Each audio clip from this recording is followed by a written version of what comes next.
Well, this is the police. This should be Bryson Withers' phone number, correct? Excuse me?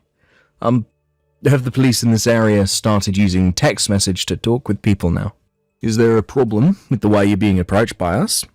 Well, this is the first time I've ever heard about the police doing this sort of thing. Nothing in the news or anything has talked about the police starting to text people they find to be suspects in a case. Unless this is some sort of new tactic that your department has developed, which in that case makes all of this even more odd to a man like myself. I'm sure someone like you would have never heard anything about this. But recently the police force here has started to update all their methods for reaching out to suspects, one such way as through text. It's a more hands-off approach, allows for there to be less of a chance that an officer or the suspect gets harmed. Being that we are the police, it's not difficult for us to get people's phone numbers. That's very interesting. I'll have to look into all of that at a later date then. So now, why would the police be reaching out to me right now, over text? Well, Bryson, I'll give you the reason for why I'm talking with you now. It was a victim's report about a fraud case you're a part of, and in that report they say they had been scammed by you, so you're going to need to pay $50,000 as settlement to them. And that's why I've gotten in touch with you. Excuse me? So what you're saying is that I'm being blamed for committing a crime, a scam, on someone, and will now need to pay a settlement for it? As far as we're aware, there will be no court hearing for this case, as you've already been proven to be the scammer. And what you've done had been made clear to us in the victim's report. I'm sorry, but I've never scammed anyone, or committed any sort of fraud. So then this could mean you were acting on another's behalf, not knowing you were committing a crime. Perhaps when you committed the scam you were under the influence, don't recall your actions. That can't be. I have never consumed enough alcohol before to make me blackout drunk. It is known that when people become that inebriated, they'll usually not remember any of the moments leading up to it. Look, I'm sorry, but that is not going to be enough to make you innocent in this case. But when it comes to things like committing fraudulent activity, the suspect must have been aware of what they were doing when committing the crime, or else it cannot be considered a purposeful crime, right? So what you're saying is the scam was an accident? Let me ask you something. There are many types of scams and frauds in this world. So, could you please explain to me in a little bit more detail what kind of scam the victim is saying I committed? Do you know what a badger game is, by any chance? Well, sort of. Isn't that a scam which targets men primarily? Where a man and a woman will target a man by having the woman approach him and start to perform sexual acts with him. And just before things become too physical, the man will take a picture of the two or video and use that as blackmail while threatening the victim to pay up or else he'll take legal action. And that's what a badger game is, right? You seem to have the description of that form of scam spot on. Thanks? That makes this all the more troubling to me. I'm not sure why it does. I don't ever remember committing a crime like that. And had I, things would be a whole lot more serious in my case. But from what I've read in this victim's report, you are the man that committed the crime, and you will have to pay for it. I think it's best that you just come forward about things and pay the victim their $50,000 that they've asked for, before we have to escalate things any further. If you are able to pay that settlement off right now, then there will be no criminal record made in your case, and you can go right back to the life you'd been living before. So really, $50,000 is pretty cheap for something like a clean record, right? Could you give me some time to think about this? Even if I wanted to pay that settlement right now, $50,000 is a large amount, and I would need some time to actually get all that money together. Understood. But I cannot allow you much time to think about this, as you are being convicted of this crime. And also, you will not be able to get away from us, as we will have eyes watching you at all times. Please do not forget that simple fact. Oh, is that so? Understood.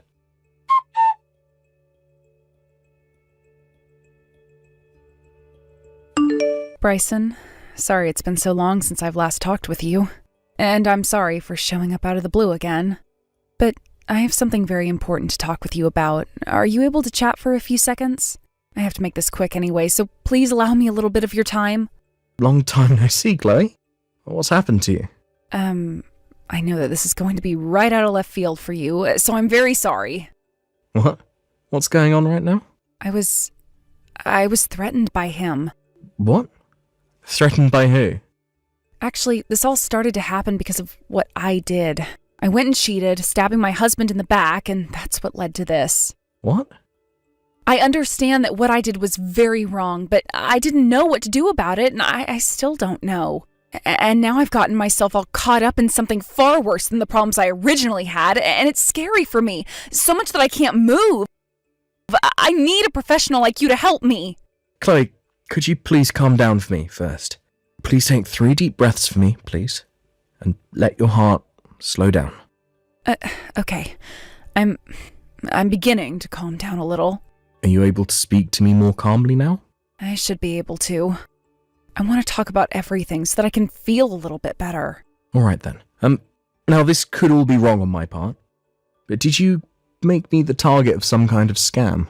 What? How do you know? Well, just a little bit ago I got some text from a man claiming he was part of the police. Already? Now, I knew something was up with the whole situation, so I played it out like I was going to believe him, then ended the conversation for a bit. I'm sorry. I didn't think he would already be starting to cause you problems. So you knew this was going to happen? Yes. Actually, originally the real target was going to be my husband, your little brother. My little brother? He started to tell me about how crazy it was that someone like my husband could get money from the both of us just because we had an affair. But I just couldn't bear the thought of getting my husband caught up in a scam like that. And I knew that me cheating would be heard about by everyone eventually, so I went and changed my husband's contact info with yours in my phone and told him. His name's Chase, by the way, and he was the man I'd been sleeping with. But I'm sure he didn't say anything more to you besides that he was the police. I see. So that's what led to all of this. Can you tell me, have you ever participated in any other scams with that Chase guy before? Or is this your first time? This is my first time, because he forced me to help him commit it. He threatened me to. Have you talked with my little brother about what's all happened yet? I was planning to talk with him about it tonight when he got back home from work. Tonight? He had actually been gone for some time on a business trip, so, well, I'm sure he's not going to want to hear about all of this when he gets home. But I have to tell him the whole truth. This is what I get for being unfaithful. Understood. I believe that you'll do just that then. There are still some things I'd really like to learn about this situation from you, but I'm not the one in charge here. That's right. I'm sorry about this. No, you don't have to worry about it. I happen to work with someone who can handle this sort of thing for you, so I'll go and have a chat with him right now. There is going to be a lot of work that needs to be done here, and so this is going to take some time. Please just sit tight and wait for one of us to get back to you. Okay, I'll be ready for whatever has to happen.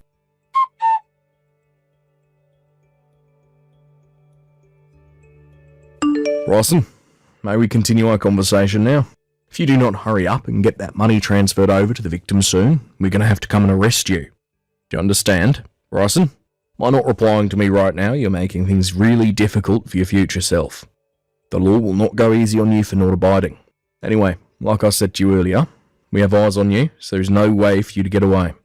Please just come forward, pay off this settlement.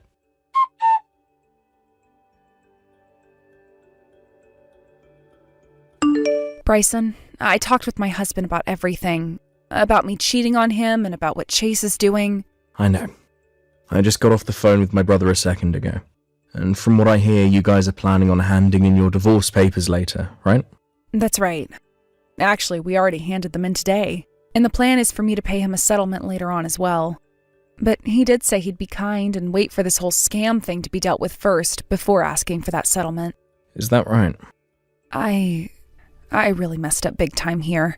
How could I have stabbed someone as kind as your little brother in the back like that? Well, from what he told me, he understands that him being away from work made you feel lonely and tempted you to seek another man. But cheating is never okay. No, it is not. And due to my unfaithfulness, I got a criminal involved who's now asking you to pay up. I can't do this anymore. I regret everything so much. Chloe, you'll never be able to erase the problems you've caused, but you can still find a way to make your future better than your past, effectively causing most people to forget about it. That all depends on what you do. Okay, then that means I need to toughen up and become a better woman, and that's what I'll do.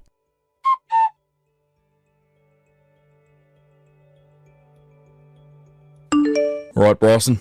Things are not going to look good for you pretty soon here. If you don't come forward and pay that settlement, you're going to get a criminal record. Do you understand what I'm saying here? From what I've learned, you once worked for a very large firm as an office worker, right? I'm sure, being the man that you are now, you should have more than enough money to pay this little settlement off. It's only $50,000, right? And if for some reason you're not able to pay this off, then your only option is borrowing the money to pay up.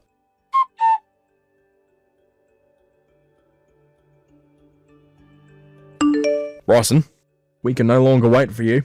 If you do not have that money transferred over to us by the end of the day, we are going to have to come and arrest you. You will be given a criminal record. Do you understand? It's only $50,000, and yet you're willing to refrain from paying that and having your whole life ruined because of it. How about you say something to me? Hello, Mr. Police Officer. Oh, I'm sorry, I should have said Chase, right? So you're finally replying to me now, huh? Well, it was getting pretty dangerous right there, Bryson. Had I not told my men to stop their advance towards your place just then, you would have been raided, placed under arrest. You should be thankful for that. Now, I'm going to send you the bank account in which you can transfer that $50,000 into. Oh, Chase, before you do that... What do you want? Well, I'm just a bit concerned with how you've handled your scam here, because from what I can tell, it's so flawed that you have to be an amateur. Huh? Well, I guess you've lasted quite a while now, trying to get that money from me, even though this has to be your first time ever trying to scam someone. Well, what are you talking about, Bryson? If you keep it up with that nonsense, I'm going to have you placed under arrest. Chase, I happen to be a detective for the state police. So do you really want to try that with me? What? A detective? Although I don't normally deal with things like fraud and scams, but I am still part of the state police. That means I have the jurisdiction to work with any department in this state. Hold on a second. You're a detective? Are you kidding me? I'm not kidding. Although you would never be able to tell because we're just texting one another. Wait. There's no way you're part of the police. You're Chloe's husband, right? You're supposed to be just an average office worker.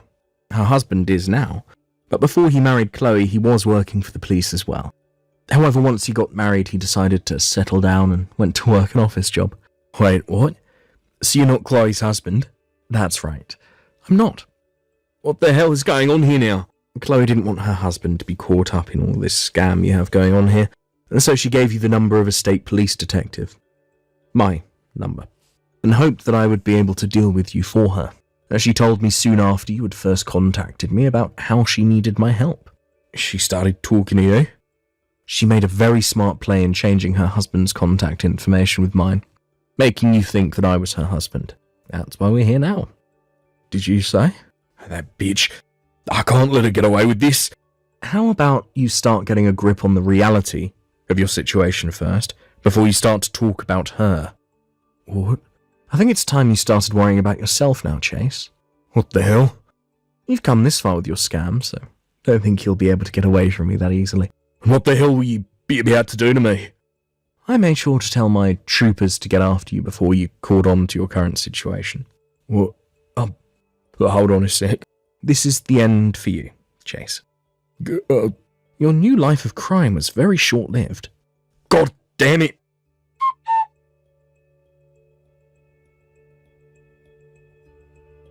Right after I told him what was going to happen, he made a run for it out of his apartment front door. But we were one step ahead of him, and both the state police and city police had his place surrounded.